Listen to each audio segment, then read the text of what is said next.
Today is Saturday, November 29th, 2025. This is our day of Jukai, taking of the precepts, which will happen later in the afternoon at 5 p.m. And traditionally, we always give a teisho on the morning of Jukai, fall Jukai anyway, just to, because that's what we're doing. There are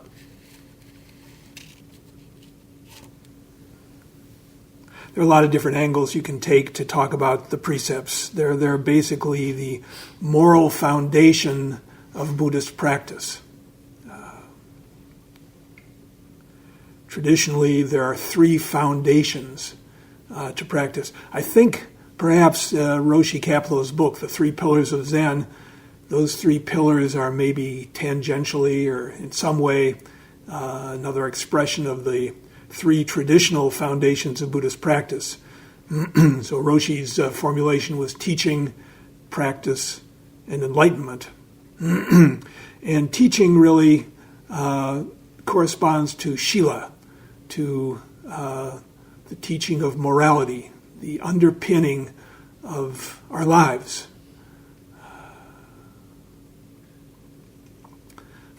Practice, we can say, corresponds to samadhi, second pillar in traditional Buddhism, and enlightenment, of course, prajna wisdom. We just recited the Prajna Paramita, the Perfection of Wisdom Sutra.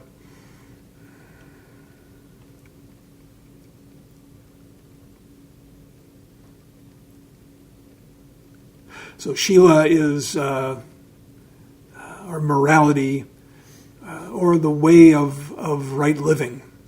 And it really encompasses three of the three steps in the Eightfold Path: right speech, right action, right livelihood.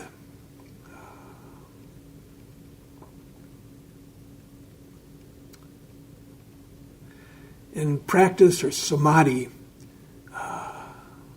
could also call it forgetting the self, forgetting ourselves, oneness with things the way they are. This is really what we're doing when we're sitting. Not trying to move from here to there if we're approaching it in the right way, not trying to get from here to there, trying to be completely here, to become one with this moment, to wake up in this moment. Can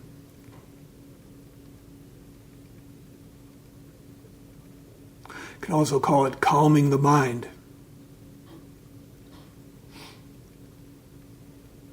Stillness. The Indian sage Ramana Maharshi said, when there are thoughts, it is distraction. When there are no thoughts, it is meditation.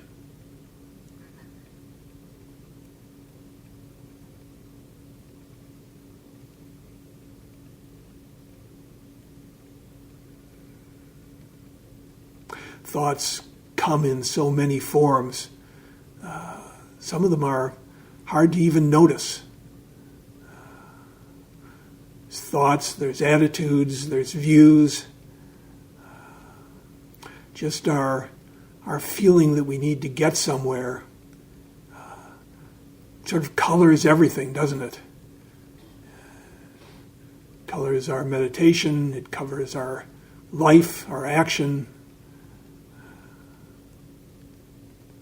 It's that feeling of incompleteness that drives so much of the pain that we cause ourselves and that we cause other people. Third pillar,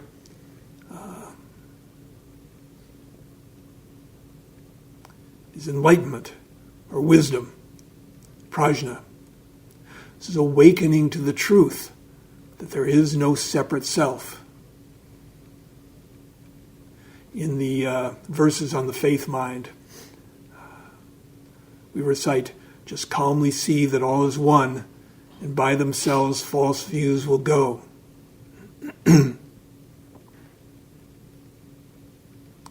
Really, all of these three foundations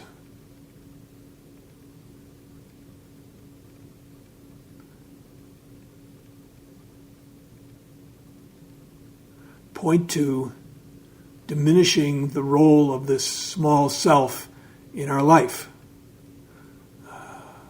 What Anthony DeMello calls the me.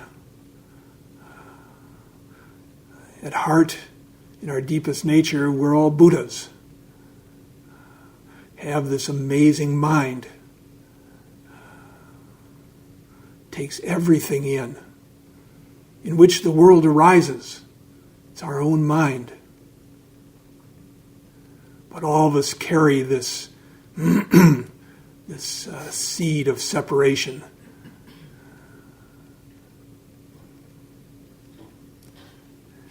And when we act out of that, everything is off balance. Then we're into suffering. The word for suffering, which of course is the first of the Buddha's Four Noble Truths, is dukkha, which has the image of the axle of a wheel on a cart that's it's off center. This is how life can feel. Just never quite right.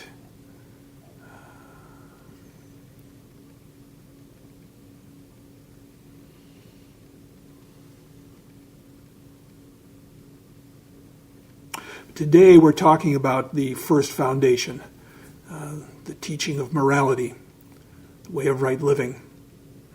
And it's easy, especially here in the West, to see the precepts as something that's tacked on to Zen practice. When I came to the center, I wasn't here to become some sort of moral, upright citizen. I was here to get awakened and to not feel shitty all the time.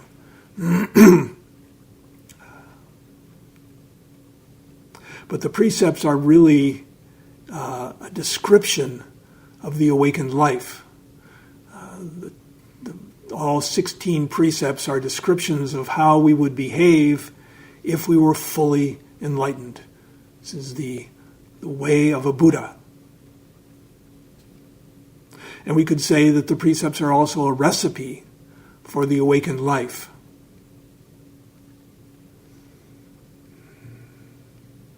It's a guide, a way of seeing where we're at, where we need to go further, deeper, what more we need to let go of. It can be so valuable, and we'll talk about this later, to see what's wrong, to see how we're causing harm, to see how we're clinging to our individuality, our separate self.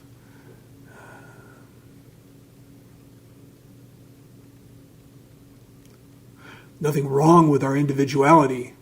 It's our expression of our nature. But we can become limited. We can become one-sided. We can become selfish. It's a really simple word, selfish, egocentric.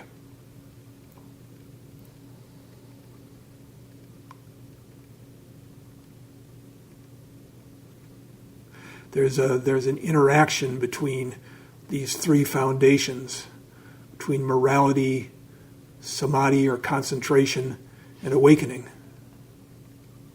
The Buddha said, from morality comes wisdom, and from wisdom comes morality.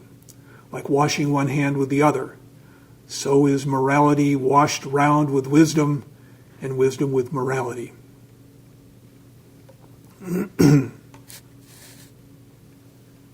And centuries ago, Zen Master Dogen said, to study Buddhism is to forget the self.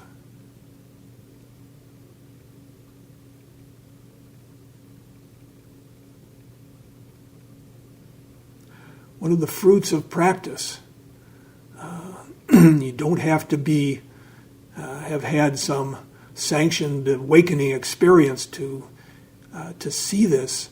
One of the fruits of practice is that we just carry our sense of self more lightly. It's not such a big deal. We're not so defensive. And when that happens, when we lighten the burden of self-consciousness, lighten the feeling of needing to always be protecting this self of ours, we become more available to other people, and we become more sympathetic, more understanding, more responsive to other people's needs, to what's going on with them. It's not all about me anymore. When that happens, as that happens, everything lightens up. Things become easier. Not that there aren't ups and downs.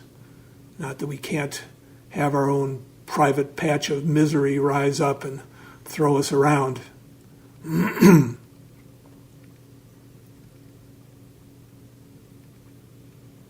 Begin to see the way. Begin to see a different way of living. Kindness begins to make sense.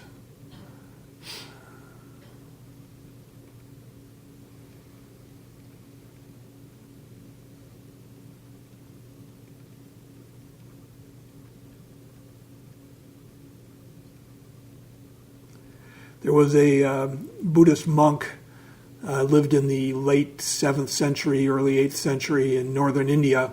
His name was Shantideva. People may have heard his name. So he was living around the time of the Tang Dynasty, the golden age of Zen.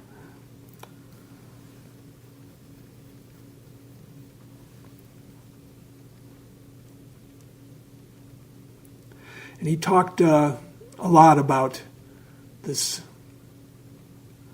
self-centeredness that all of us struggle with. He said, if one does not let go of self, one cannot let go of suffering. As one who does not let go of fire cannot let go of burning. Therefore, in order to allay my own suffering and to allay the suffering of others, I devote myself to others and accept them as myself. I mentioned the other day this guy I ran across who used to refer to the people in his life as my Ralph, my Joseph.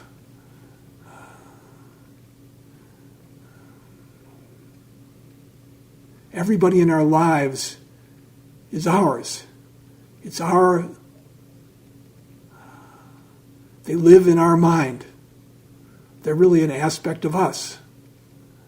And when you begin to see people that way, instead of obstacles or sources of enjoyment or meeting our needs or frustrating our needs in one way or another, if you begin to see them as part of this one world, which is us,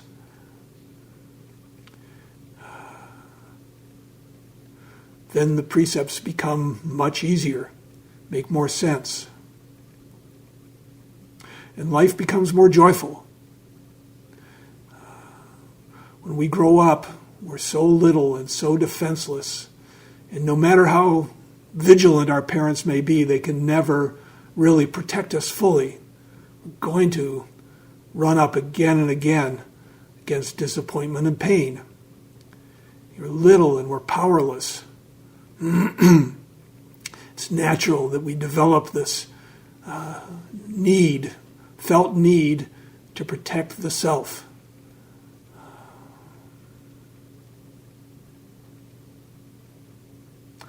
But now we're older.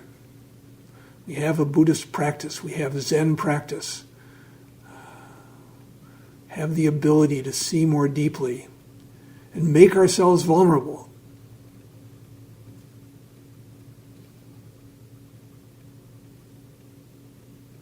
Widen our area of concern.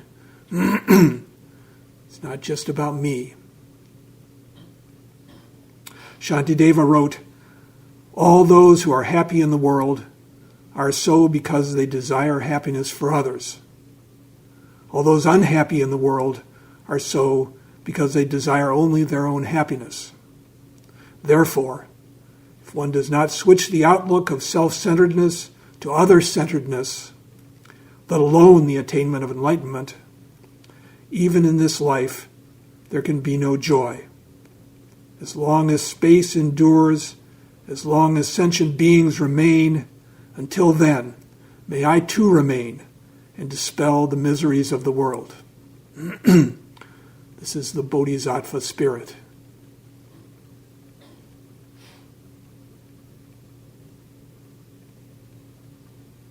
There's a lot of Zen teachers who refer to their students as bodhisattvas.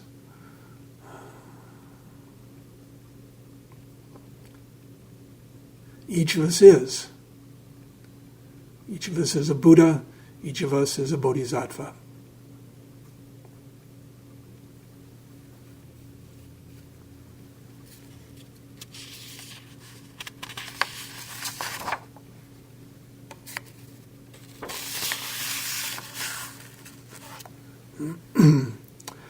So as I said, this afternoon at 5 we'll be taking the precepts, and I'm going to go through them really quickly, try to go through them quickly, and just outline these. There's 16 precepts. There's the 3 refuges, the 3 pure precepts, and the 10 cardinal precepts. So the 3 refuges, we do that when we chant in the mornings here, and at other times I take refuge in Buddha, I take refuge in Dharma, I take refuge in Sangha. Which really means taking refuge in Buddha is I take refuge in awakening, in realization, in awareness, in attention.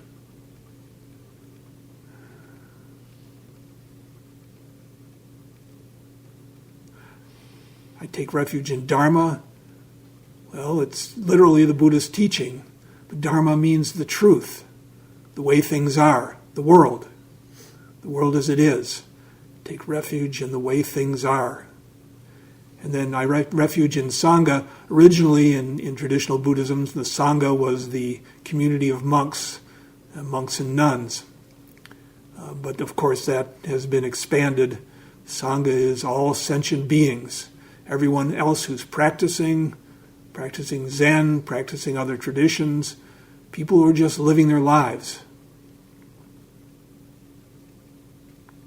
Take refuge in Sangha means I take refuge, I find harmony in community, in interconnection.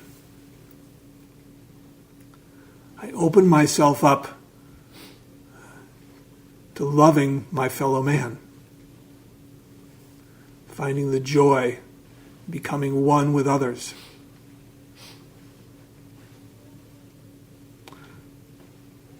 So briefly, those are the 3 refuges, and then that leads into the 3 pure precepts, which is just a really simple statement of what morality is about. I resolve to do no harm. I resolve to do good.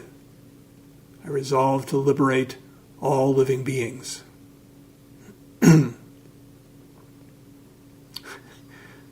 Pretty simple. Should all be able to do that.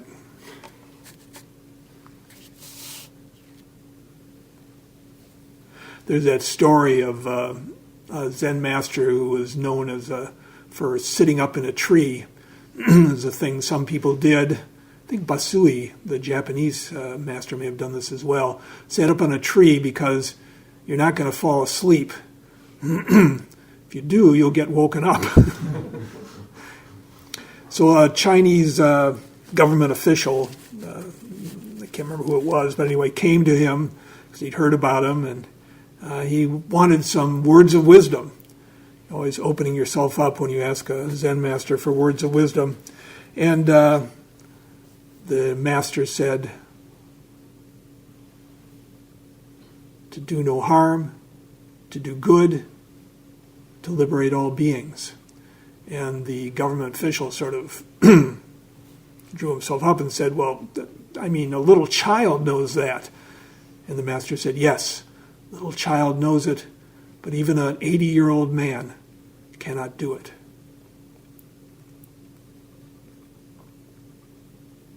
It's not complicated. It's simple. Simple and nearly impossible.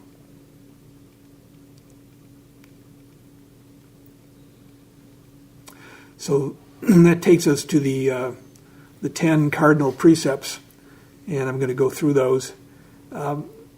There's a difference. The precepts in Buddhism can seem kind of similar to the 10 Commandments in Christianity, and they are so similar, but they're more descriptive than prescriptive. And by that I mean it's more a description of how we would act if we acted from our deepest nature, from our true nature. And it's not necessarily a list of no's. Don't do this, don't do that. I mean, it is, but it's more than that. This is how a bodhisattva would go through life. So it's not just prohibitions, it's also affirmations. Taking the first one, we say, not to kill, but to cherish all life. It's the two sides. It's what we're not going to do, and this is the spirit that it rises out of. In fact, it's really interesting just to go through the 10 precepts only from the affirmative side, which I'm going to do right now. Just list them off. To cherish all life, to respect the things of others, to be caring and responsible, to speak the truth, to keep the mind clear,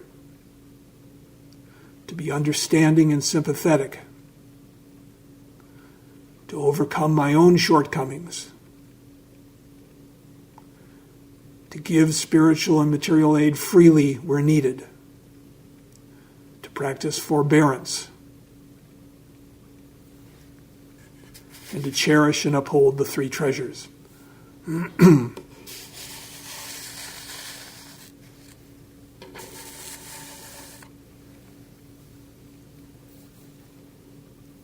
So the first, not to care but to cherish all life. This is literal. You said not to care. Oh God, kill me now. Not to kill, but to cherish all life. So this is literal and it's figurative. Obviously, the root here is not to take life unnecessarily. Or obviously, there are times this becomes complicated. Of course, like all morality, all virtue, there are cases where we have to kill. The classic example is a dog with rabies. But there's also the killing that we do incidentally, just moving through the world. There are so many small creatures that we step on as we walk through our lives. But certainly, killing other people is such a tragedy and such a violation of our nature.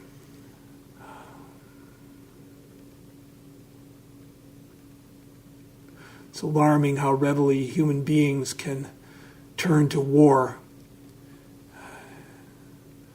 to organized murder. And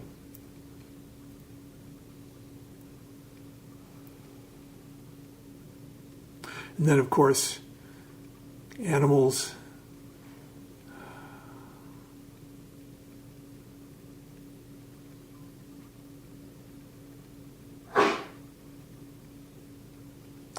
A lot of people are vegetarian or even vegan. It comes out of this desire not to cause harm, not to take the life of living beings. Everyone has to work out their own way with this. Roshi Kapleau, who was a big proponent of vegetarian life, used to recommend, don't give up meat, let meat give you up. And with all programs of self-improvement, it can work so much better if you open yourself up to seeing what's there, and when you're ready, take the step. So many things that we think through, we've got it in our right brain or our left brain. This is what I should be doing. And we haven't got it all the way deep down. We're sort of wrenching ourselves into a certain shape. And that when we do that, either it doesn't work, either we give up whatever noble aspiration we've taken up, or we become rigid and easily irritated. The irritation of saints is the phrase. It's really a question of finding our way with this precept and with all of them. And it goes beyond just killing people, killing animals. We can kill others when we shut them down or write them off. And we kill our own life when we live it out of habit, on automatic pilot, unthinkingly following our compulsive behaviors. To cherish all life means to truly see others, and they come alive when we see them.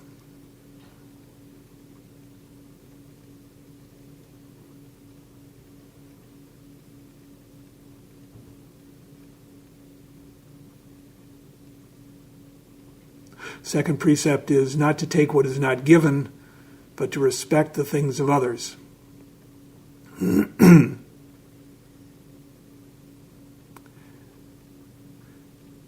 This goes beyond just a prohibition against stealing. Just not getting caught up in gaining and grasping.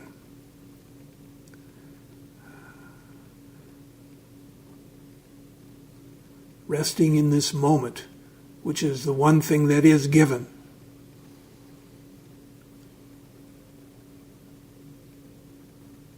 Jesus said, "Consider the lilies of the field. They toil not, neither do they spin, yet Solomon in all his glory is not arrayed as one of these."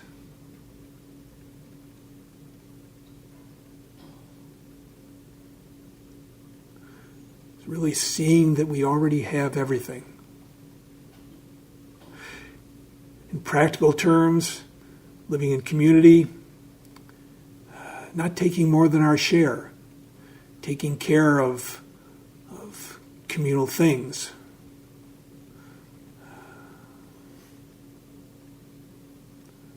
We borrow things, bringing them back.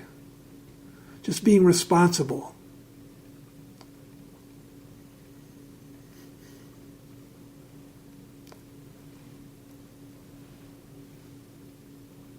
Taking care of other people. Third precept is not to misuse sexuality, but to be caring and responsible. Not to be selfish. Not to objectify. Not to see the other person as a means to your own personal pleasure. To let them come fully to life.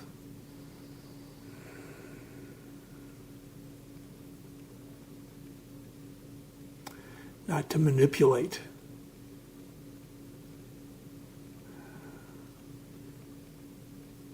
Again, just seeing the other. There's a whole person there. Not just an attractive package of sexual characteristics. Fourth precept is not to lie, but to speak the truth. And this goes beyond simply outright lying to misrepresentation or allowing a convenient misunderstanding.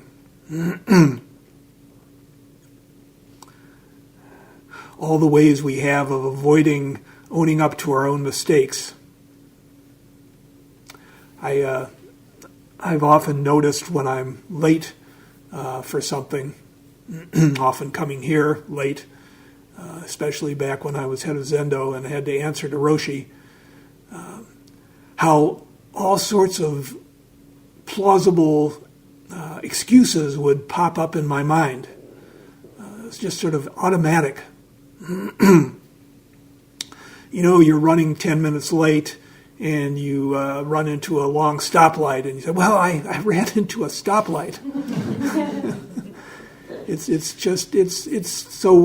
funny. It's funny to see how quickly we find that lame excuse. Not being a person of excuses. So much easier if you just say, "Yep, I was late."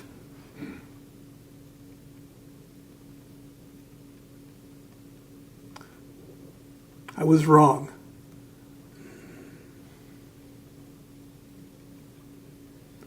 I took the plums that you left in the refrigerator that you were probably saving for later. Forgive me, they were delicious. Yeah, it's William Carlos Williams. Puerto Rican? Did not know that. Puerto Rican. All right.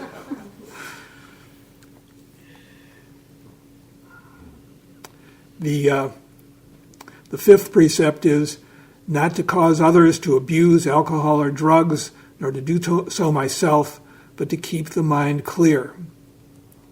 Really, that final thing, to keep the mind clear, is really what it's all about.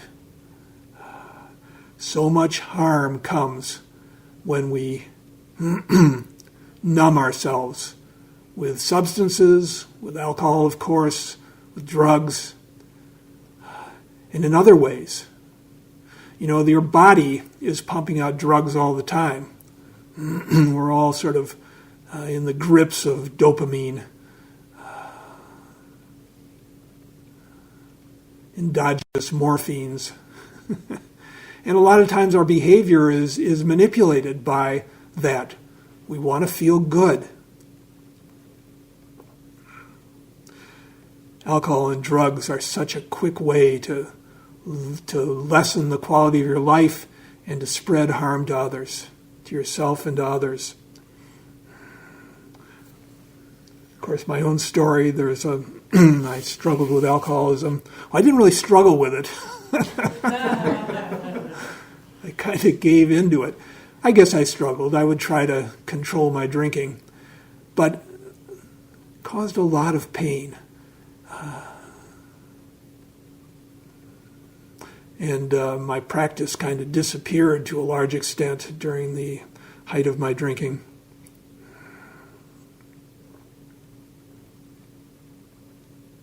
This precept is really, people have pointed out, it's a gateway to breaking all the other precepts. Once you're drunk, there's so many things that you can do. And it really, really ties into our selfishness. No one's more selfish than a drunk when he's high, or an addict. Willing to say or do anything to keep it going. My son struggled with drug use, especially with heroin. Told us once, my wife and I, anything an addict tells you about what he's doing, multiply it by 10. It's a tragedy. It's unfolding throughout the world. So many people dying of opioid addiction. So many families torn apart. Children neglected. But even drinking under control can cause harm, can lessen our lives.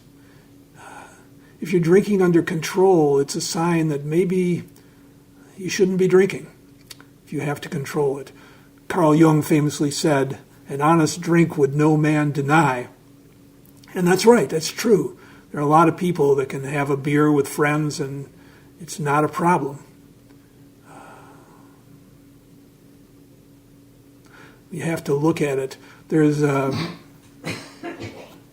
story of Richard Feynman, the famous physicist, who I think he was in Brazil for one reason or another, and he got into the habit of going to bars and having a drink You would chat up the airline pilots and stewardesses and personnel that were stewards who were there. It was fun. And one morning he suddenly was struck with a desire to drink. And he thought, wait a minute. He didn't want to have his mind affected in that way. He was so committed to his mind, to his research. This guy was a Nobel Prize winner. Just a brilliant man, brilliant instructor. He felt that sudden sort of compulsion, and he gave up alcohol on the spot. That was it. It's amazing.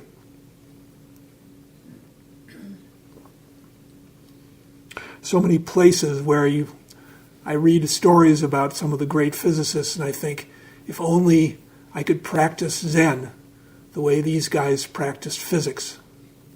Just the total devotion,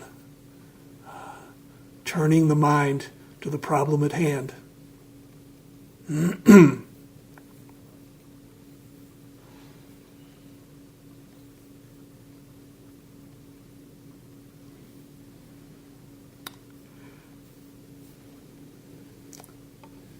The sixth precept is not to speak of the faults of others, but to be understanding and sympathetic. This really points to right speech, one of the steps in the Buddha's Eightfold Path.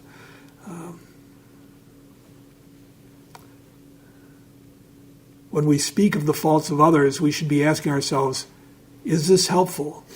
Is this kind? Sometimes it can be kind to point out other people's faults. Sometimes it can be the right thing to do.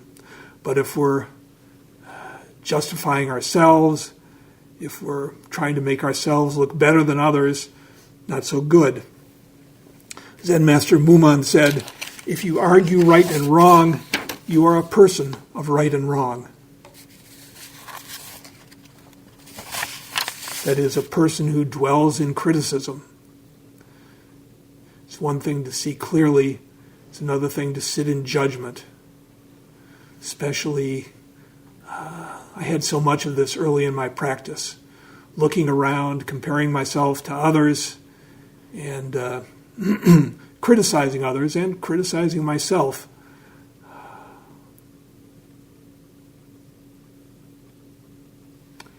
The sixth patriarch Huineng said, I see, but I do not see. He was asked, what do you mean by I see, but I do not see? And Huineng said, seeing, I constantly see the errors and faults of my own mind. Not seeing, I do not see other people's rights and wrongs, goodness and evil.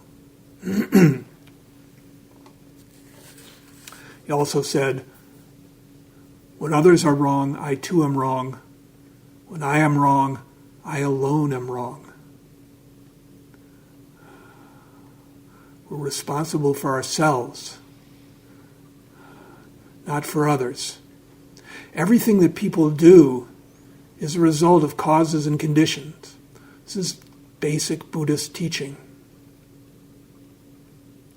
We think we're running the show, but we're so much a product of nature and nurture, what we've inherited and what's happened to us in our lives. So we say everyone you meet is fighting a hard battle. It's a hard precept to keep, not to speak of the misdeeds, the faults of others. But it's really a good one to carry with you and to look at. What's going on when you decide to gossip with someone else about the faults of someone you both find annoying? It's not a good look. The next precept, the seventh, is not to praise myself and disparage others, but to overcome my own shortcomings. Really, what we're doing when we praise ourselves is reinforcing our selfishness, our self-bias. This is one I struggle with. It's been pointed out to me by a number of people that I have a tendency to pat my own back. We're always looking for some indication that we're okay, that we're good.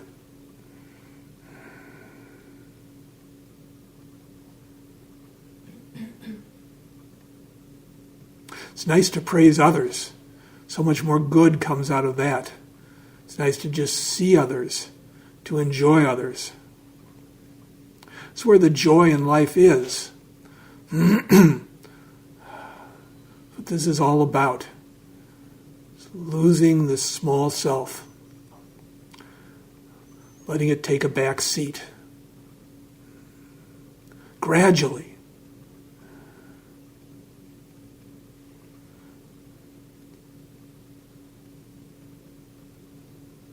That's where the joy in life is.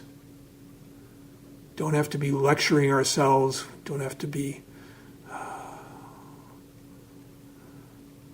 perfectionistic. Just have to be kind, and we have to be awake. Have to see what's there.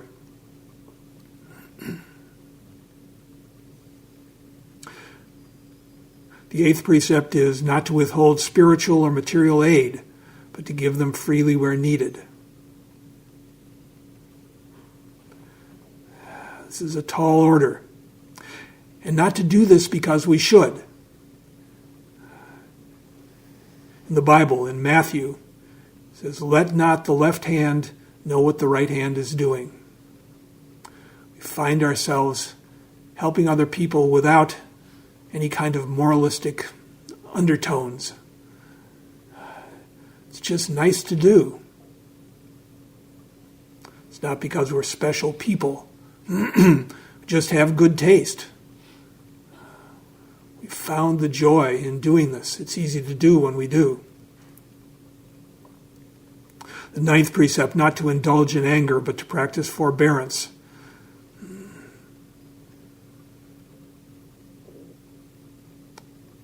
The Buddha said, holding on to anger is like grasping a hot coal with the intent of throwing it at someone else.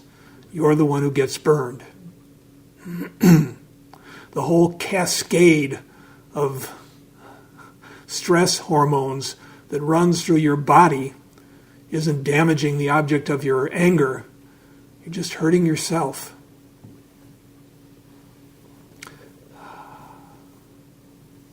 This is another one that comes gradually. It's natural to get angry. What do we do when we notice? Do we notice? It's right there in the body.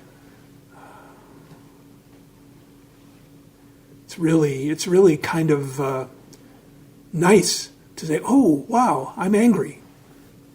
Sometimes it helps just to admit it. Say, I'm a little hot under the collar here. It's a better way of getting into whatever the issue is than to talk about the other person.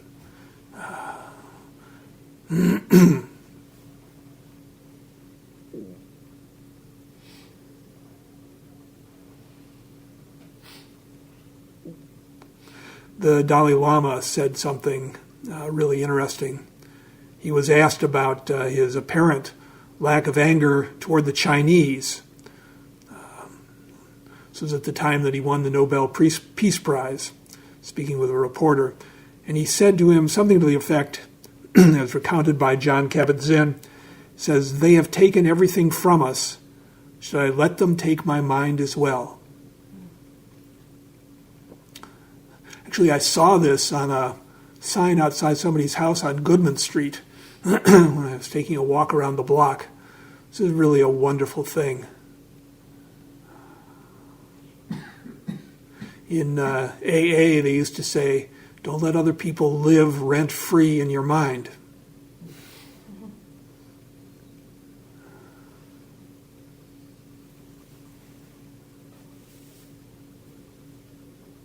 The 10th, the final precept is not to revile the three treasures, Buddha, Dharma, and Sangha, but to cherish and uphold them. Really, it just comes down to gratitude for the path. Gratitude that there are so many people, Buddhist and non-Buddhist, walking this path.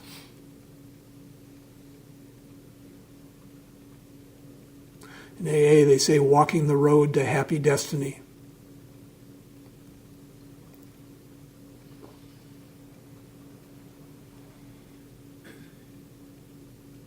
We're so lucky. It's such a healthy way to move ahead. Such a healthy way to bring more joy into our life.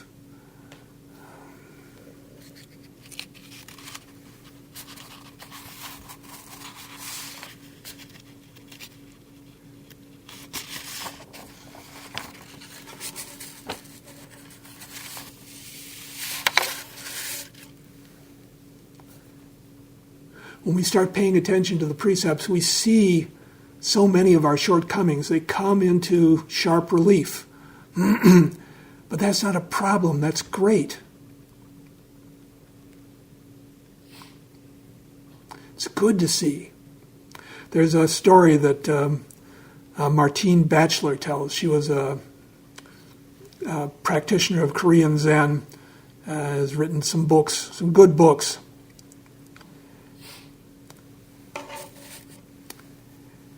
She says, a month into my second 3-month retreat, this is something they do in Korean Zen.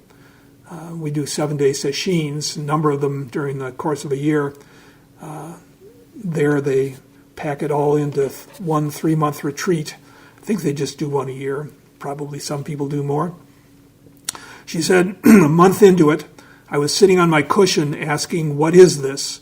That's the koan that's most commonly used in Korea. What is this? She said, when I suddenly became very aware of what was going on in my mind, it was all about me being at the center of the universe, what I wanted, what I hoped for, what I did not like, and so on. At the time, I was practicing with 4 other young women, and I realized that they too were doing exactly the same thing. Self-interest was the basis of our identity. This clear awareness did not make me upset. Instead, I found it funny. It exposed my fundamental misperception of myself as an incredibly compassionate and selfless person. This experiential awareness led to a deep self-acceptance. I saw clearly for the first time the obstacle at the center of my suffering and what was needed to transform it. This made me feel lighter. I wasn't in the dark anymore about the conditions that caused me to keep making the same mistakes again and again. Seeing the delusion of a separate self is the beginning of wisdom, the beginning of virtue, beginning of practice. Okay, this was a long one. We'll stop now and recite the 4 vows.